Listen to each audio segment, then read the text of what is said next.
Cigarette খাওয়ার অভ্যাস ছিল না কুন্তলের।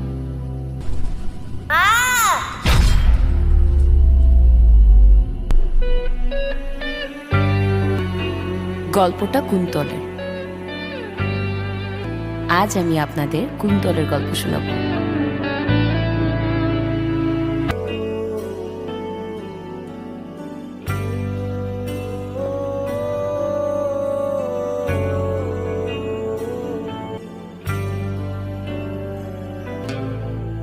সিগারেট খাওয়ার অভ্যাস ছিল না কুন্তলের। এই বদ অভ্যাসটা মাস 2 থেকে পরম যত্নে লালন করছে কুন্তল। স্কুলে থাকা অবস্থায় কুন্তলের বন্ধুরা তাকে খুব জোর করেছিল সিগারেট খাওয়ার জন্য, কিন্তু জোর জবরদস্তি করেও কেউ কুন্তলকে সিগারেটে একটা টানও দেওয়াতে পারেনি। নিকোটিন বিদ্রোহী সেই কুন্তল আজ নিকোটিনের দাস। দিনে কমসে কম সিগারেটের 2 প্যাকেট শেষ না করলে কুন্তলের দিন শেষ হয় না। কুন্তল গান ভালোবাসে, তার কাঁধে সবসময় একটা গিটারের ব্যাগ ঝোলে।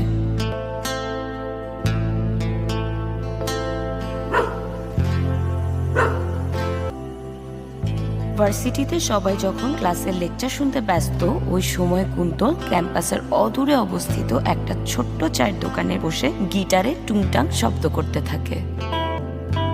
চায়ের দোকানি রোজি কোকড়া চুলওয়ালা উদ্ভট ছেলেটাকে দেখে মুগ্ধ হয়, আর তখন ঠোঁটে পুড়তে থাকে একটার পর একটা সিগারেট। আপনার নামটা যেন কি?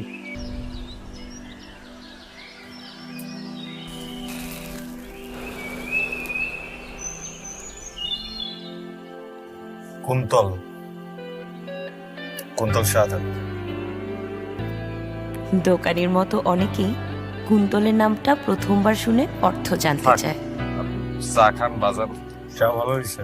কুন্তল কাউকে এর উত্তর দেয় না, হেসে এড়িয়ে ঠিক যায়। আছে। কুন্তলের নাম রেখেছিল ওর মা শোনো। সুফিয়া সিদ্দিক। জন্মের সময় ছেলের মাথায় ঘন কালো চুল দেখে তিনি ছেলের নাম রাখেন কুন্তল। চা আসলেই ভালো হয়েছে। আচ্ছা, আপনি চা খান আর বাজার, আমি দোকানে বসে শুনতেছি। মায়ের দেয়া নামের মান রেখেছে কুন্তল। তার মাথায় শোভা পায় ঘন কালো একরাশ চুল।